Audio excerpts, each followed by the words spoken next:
What's up, guys? It's Geek Gang again. We have a new segment for y'all today. So, all you WandaVision fans might like this one, but our new segment is called I Request Elaboration. So, what this segment is about, so you, the fans, send us questions either through our email, TikTok, Instagram, any way that you can get a hold of us. Send us either questions, fan theories, we can even answer fan mail at some point, but basically just giving y'all a more in-depth answer to stuff that y'all want to ask us. Yeah, and by the way, if you, the email is Geek Gang Podcast. So for any of those theories, questions, at gmail.com. So Geek Gang Podcast at gmail.com. Yeah. So yeah, that's where you guys are going to be sending it to. Yeah, so we'll do episodes just like this. It'll be quick, short little episodes where we'll answer your questions. So if y'all have really good ones, we'll even give you a shout out. Say your name on the podcast or your tag or your username, anything like that. So our first question to start off the first episode is going to be, who is your favorite character, superhero, and why? All right?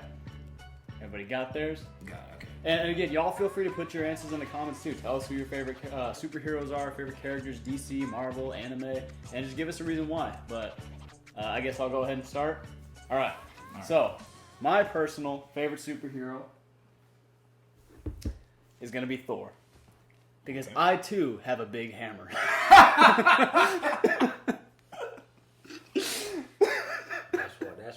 That's what it was.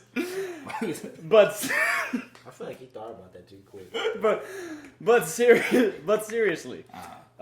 So my favorite superhero, as you guys know, hands down will always be Spider-Man. The reason why, and this is kind of how for a few reasons. Not only is it really how our friendship really started, was through seeing Spider-Man, but I also think it's the character as a whole. For anyone that doesn't know the character of Spider-Man, he goes from being this super huge nerd, no one likes him, he's basically bullied all the time, he's scrawny, he's smart, but at the point where people say he's so smart, he's a nerd, basically. And us being Geek Gang, I think we've all kind of either had that point in our lives where people either label us as nerds, losers or geeks, stuff like that.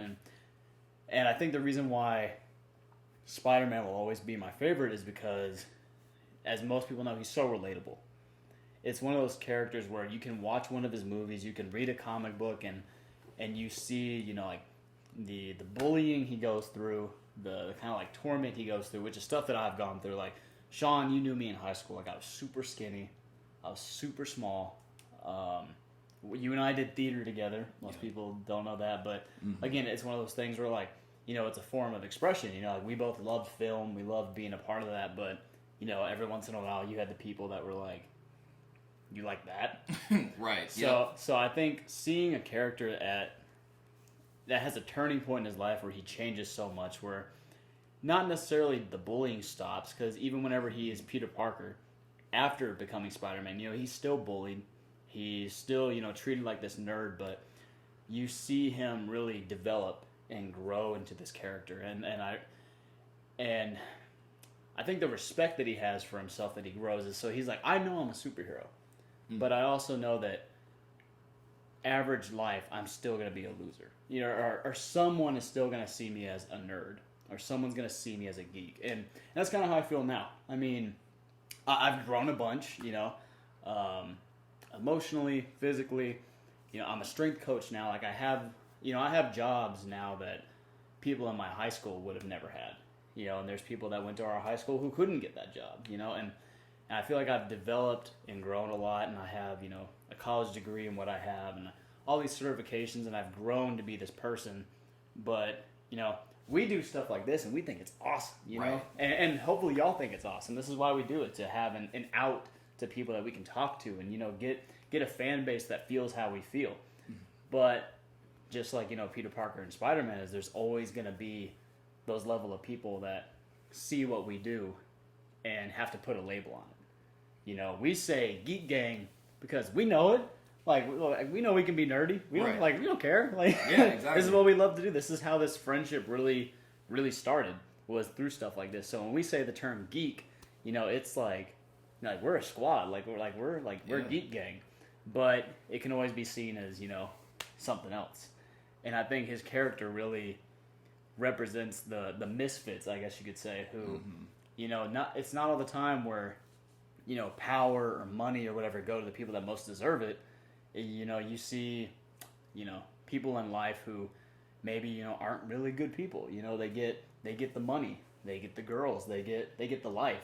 But then there's the, the nice guys. Nice guys finish last. There's the living through life where it's like, when am I going to get my turn? When am I going to get my dues? And I feel like growing through the last few years and being almost 24 now, I think I'm hitting that point where I know I'm pretty awesome. Like I don't need people to tell me that I'm cool. And I think Spider-Man's character kind of grows into that where he's like, look, like you might call me a geek or a nerd and treat me like crap, but like deep down, I'm a superhero. Like I'm pretty cool. Like I'm a pretty cool dude. Like I save people. I've been to bitch, please. You've been to space. Right. But yeah. So I think for me, that's why his character really speaks out to me. Second would be Thor. Y'all know why. They had no idea I was gonna make that joke. By the way, God. I just asked them if they had a Thor figure, and so lo and behold. But that's my answer. So who wants to go next? All right. I can go next. It's Spider-Man. I just like Spider-Man because, as Gary said, he's relatable, and I like the message that anybody can be Spider-Man. So it's one hero overall, but kind of two. Peter Parker and Miles Morales, for different reasons. I grew up with Peter Parker. I grew up watching the Raimi films, and I related to him as a kid in Detroit that grew up struggling with stuff. It may not have been me paying the bill struggling, but I still was like part of it. If I wanted a toy or something, or if I wanted the lady, we can't afford it, we can't get it. I want a new bed, but I can't get it, we can't afford it. So I kind of like related to him a lot, especially through the cartoons. I feel like I could be Spider-Man. Mm-hmm. I feel like I could be walking down the street and nobody know I'm Spider-Man, and then I go swing, and then save lives. That's for the Peter Parker side, but the Miles Morales, it goes to what Stan Lee said, rest in peace. What made Spider-Man unique was anybody could be him, because you had Batman, showed his face, Superman showed his face, Captain America showed his face, Spider-Man wore a mask. You could be white, black, Asian, Mexican, anybody could be Spider-Man. And when Miles Morales was created, it was like, hey, growing up, I was a fan of Spider-Man. I don't know how it would look like if I was Spider-Man. And then Miles Morales comes, he looks like me. Like, that's how it would be. And I kind of, it just goes deeper to show that he's relatable. Mm-hmm. That's what Spider-Man is built upon, really. He's built on being relatable. So we have these different versions of Spider-Man that are just relatable. That's my reason for liking Spider-Man. Obviously, he got the cool villains. He has a cool suit, cool power. But I like how grounded the character Spider-Man is. So, yeah, my favorite is Spider-Man. All right. Well, just a heads up, is mine is not going to be as well thought out as theirs. I'm completely unprepared. But I really do feel like that this person... because right now, our favorite character is funny because I was actually thinking about the next podcast episode. That's why. So, all right. So now we're talking about my favorite character.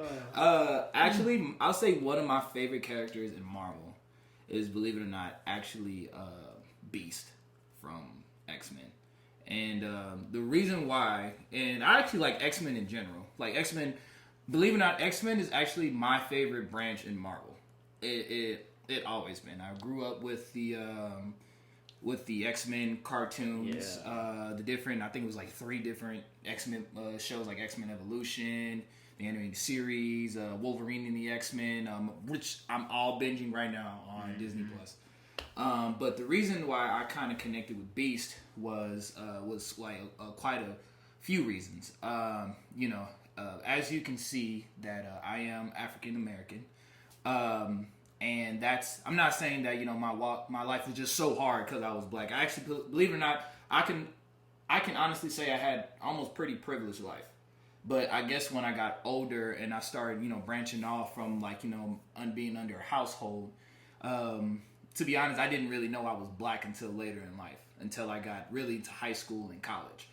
And being black is something you can't hide. And I think that was the thing that made Beast so special. Mm. He was the only one that you knew that, okay, this dude's a mutant. He can't hide his imperfection of his mutant abilities and stuff like that. And it was times that, because like a lot of people, like, if you, looking at my X-Men show, I mean, everybody looks like a human. Beast is the only person that's blue with covered in fur. And... it was like, there's a bunch of different aspects to Beast. He was a professor. He was the smartest. But he was a very big asset to the X-Men, and also he was, actually one of the strongest too. Mm-hmm. But there was never an off switch. He's Beast 24/7. And I think the best thing I relate to him was even though he could, he still choose to be nice to others. He'd be the best person that he can. He doesn't give in to the stereotypes of mutants or monsters that people put him in. Hank McCoy is definitely a really, really inspiring person. Like because everybody, for people who don't know, X-Men is roughly based off the civil rights movement. And I definitely see see him fighting for mutant rights, and him being on the front line for them to have a peaceful life, so he can so other mutants putting him first. I guess like one of the best episodes, it's kind of like mid-season 1, that Beast goes to jail. He has all the strength to leave. He could have left whenever he wanted to. But he decided to stay in jail because he wants to know that, hey, we are a peaceful, not necessarily race, because he's still human. After under all that, but he is a peaceful person. He's going to go through. He's going to see this out. He's going to show America that he can be trusted. That he is human, just like the person standing in front of him. But yeah, no, I would definitely say Beast is one of my favorite characters. I would definitely say that. Yeah. Anything y'all would like to add in general about your characters? Or just anything in general? No, I'm good. Yeah, I've been to say, I'll just say, I know we all say something like Marvel related and stuff like that, but I think that's what kind of make Marvel really relatable, is because they're not perfect characters. They're not perfect. And I think that's what I love most about Marvel. Yeah. Like, even though, they're like Spider-Man, for instance, he's a superhero. He saves the day. He saves the world numbers of times, but he cannot pay his rent on time. Yeah. He can punch a car. He can move a car. He can, save people out of a building. But sometimes he struggles with being a husband or a boyfriend to Mary Jane or whoever. Yeah. No. He has relationship problems. I'm pretty sure, there's plenty of heroes that's just been in these love. But I think that they put in the humanity into these characters for them to be relatable. Yeah. Now, do I feel like DC do that? I feel like they do it better now. Yeah. But then it was more like Superman is Superman. He's always Superman is God. Yeah, exactly. Yeah. And at one time I feel like Batman was like that too. He was just like, man, this perfect prepared person. Yeah. And they gotten better about that over the years. But yeah, no, definitely that's why, Marvel means so much to us, because I see a lot of myself and we see a lot of ourselves through Marvel characters. But yeah, I mean, that's my 2 cents. Yeah. No, I mean, I definitely agree. I mean, so that's the thing, like this whole segment is meant to be us giving, of course, it's supposed to be like a little catchy, title, like I Request Elaboration. But it's really to elaborate on questions that, people ask each other, like, when you were in middle school, you asked your friends at the lunch table, like, who's your favorite superhero? But like now that we're older and we're all a little bit more mature, you can answer this question, but actually have a reason. Right. So I think that's the whole point of this. Like, if y'all have questions, it can be stuff to hopefully this helped y'all kind of understand who we are a little bit more, kind of dive into who we are as friends, but also who we are as the hosts of this podcast. But yeah, if y'all have questions like this kind of stuff, where you want to get a personal side of it, like from us, you can do that. We also, like I said, fan theories, just fun little cool stuff. Like again, send it to YouTube. Send it to the email address, geekgangpodcast@gmail.com. But if not, I think that's pretty much it for our first segment. Anybody good? Rock and Sean? I'm good. I'm about to cry. Yeah. It was a pretty emotional episode. I wouldn't expect it to be so deep. Yeah. God damn. Hey, episode 1, got to go in hard. But right. Well, we'll catch you on the next one. We got a cool question already in line for episode 2. So we'll catch y'all for episode 2. Make sure, again, comment, subscribe to the podcast. But again, leave your questions, email, fan mail, fan theories. Hit us up. We'll try to get them in the next few episodes. All right? Take care, y'all. Peace.